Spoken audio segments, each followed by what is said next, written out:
When you back where you like it, I promise you like it. So we have the Diddy catch up, The Reckoning. It's gonna be a doozy. And you know about 50 Cent and his beef with Diddy. And he is a petty labelle because he has taken it to a whole new level of petty. The first on the chopping block is Aubrey O'Day. She hasn't filed a lawsuit, but in The Reckoning, she talks about feeling controlled and manipulated while working with Diddy's team. It really sets the tone for a lot of what comes next, power dynamics behind the scenes. People are also saying that he is exposing the game. You know, he's exposing the music industry and the bad blood that it works with. And then we have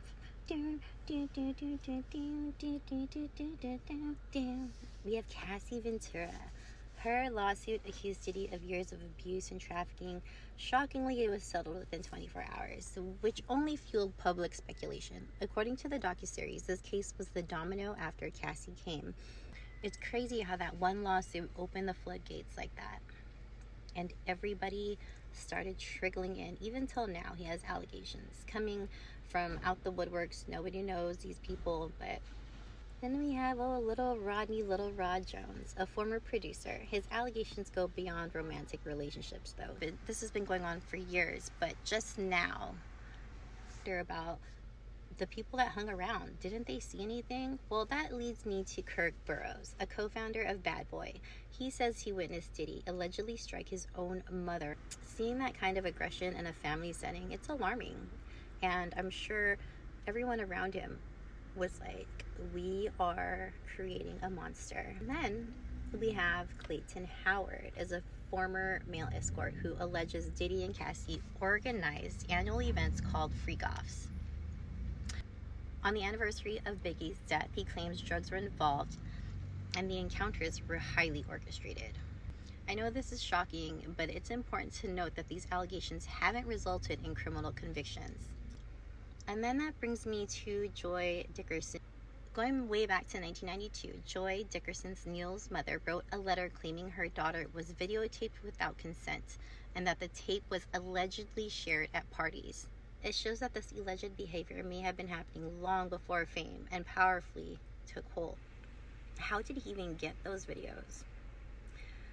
First of all, he only deal with young videographers because he want to rob them, and he know that they want the opportunity to follow Puff Daddy, P. Diddy. They want that opportunity, so they get him at a low price anyway. But when you stay out so many hours a day, Puff wants a videographer with him 24 hours a day on call. Whether we on a yacht, whether we on a ship, wherever we at, he wants to videotape that, right? So now they come to agreement. They come to whatever the pay is going to be. But then it be so many hours on that invoice that he don't want to pay. He gets in touch with the office. He gets in touch with the chief of staff. Yo, what is this I'm paying? What is this I'm paying? You know what you paying. You was outside all of these hours. It's 160 something hours in a week. You was outside 140. That's the invoice he put in. So now, being if you got a contract and he don't stand to that contract, guess what happens? He could do whatever he want to do with that footage. So now that footage goes to the highest bidder. And 50 had to be the highest bidder. Also in the docuseries, they have the juror perspectives. The two jurors from Diddy's federal trial speak for the first time, explaining why they acquitted him of the most serious charges, sex trafficking and racketeering. And you know, it's frustrating for the public because a woman can claim something and it might just not hold any weight, even though she knows in her heart that it was wrong. Just saying. But anyhow, so just as of recently, Diddy's team calls the docuseries a shameful hit piece produced by 50 Cent. They have recently called for a cease and desist, and Netflix defends it, saying all the footage was legally obtained, and as of July 2025, Diddy is serving 50 months in prison, following his conviction on 2 counts of transportation to engage in prostitution. This marks a major shift from allegations to actual criminal accountability.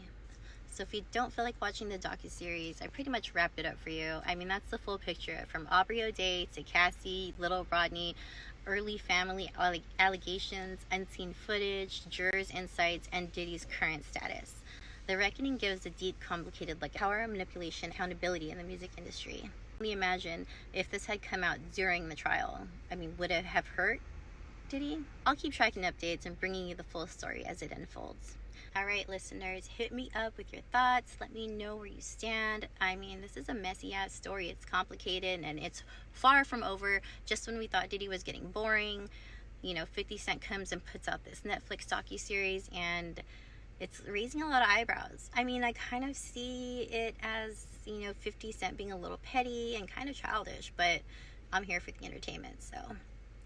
Alright guys, go ahead and hit that follow button, that like button, whatever, even comment on the bottom. Alright, well, I am out. It's been a long day, but I'll catch up with you later. Go ahead and follow and subscribe if you aren't already. But if you aren't and you're my friend, then we're not friends. Alright, I'll talk to you later. Bye.